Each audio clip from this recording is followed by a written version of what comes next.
Hello, Classroom Stat users. I wanted to just quickly run through some new features for Classroom Stats for 2021 that I think is going to make it easier to use and is perfect for a virtual classroom or an in-person classroom.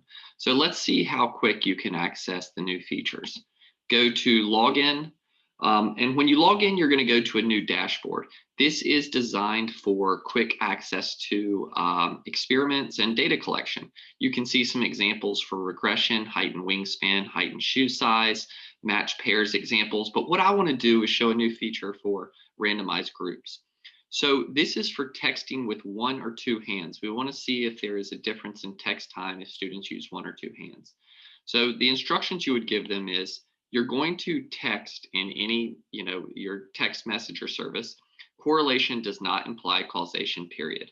That's the phrase that they are going to be texting. So when you click on create room, it will show the room code to the students to D2RK. Now, when they click on that, you'll see the responses start to come in. Now, I want to show you what is going to happen when they log into D2RK. So they are going to be randomly assigned to a group, and Classroom Stats will do the randomization, and the students will get this prompt. You have been assigned to group two-handed text or group one-handed text. It's going to be different for each student based on which group they're randomly assigned to. So when they see this, they'll exit Classroom Stats app. They will do the text while you project a stopwatch on the screen. They'll check their time. When they have completed that, they'll re-enter Classroom Stats, click OK, enter their time, and it is ready to analyze the statistics. So you would go back here and you would say Analyze Data Live. Once you do that, I'll show you some data I collected with my class this semester. You're going to enter this right here, and you can see the times that it took students to text that. There's a wide variety. So that's a single variable, but if we want to do it by the assigned group, one or two-handed texting, you can see that that does explain some of the variation in the texting time.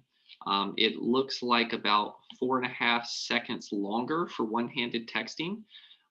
You can see traditional methods using t-test. We can find a confidence interval for the mean difference in text time. You can see an associated p-value. Another cool feature that we've added for this year is a simulation-based method. So the simulation is going to be based on the difference in means. The default number of simulations is 1,000, but you can increase it to 10,000 or any number you want. You could also do a smaller number of simulations. So we see the test statistic here. We see the p-value is the number of simulations that were as or more extreme than the value we observed. I've chosen a two-sided test, but you could also do a one-sided test if you want to. And down here, you can see the confidence interval again.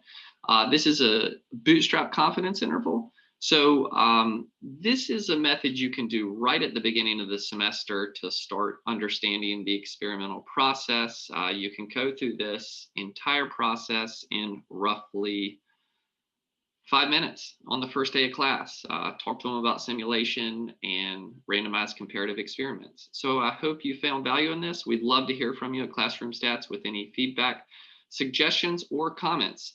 Have a great day.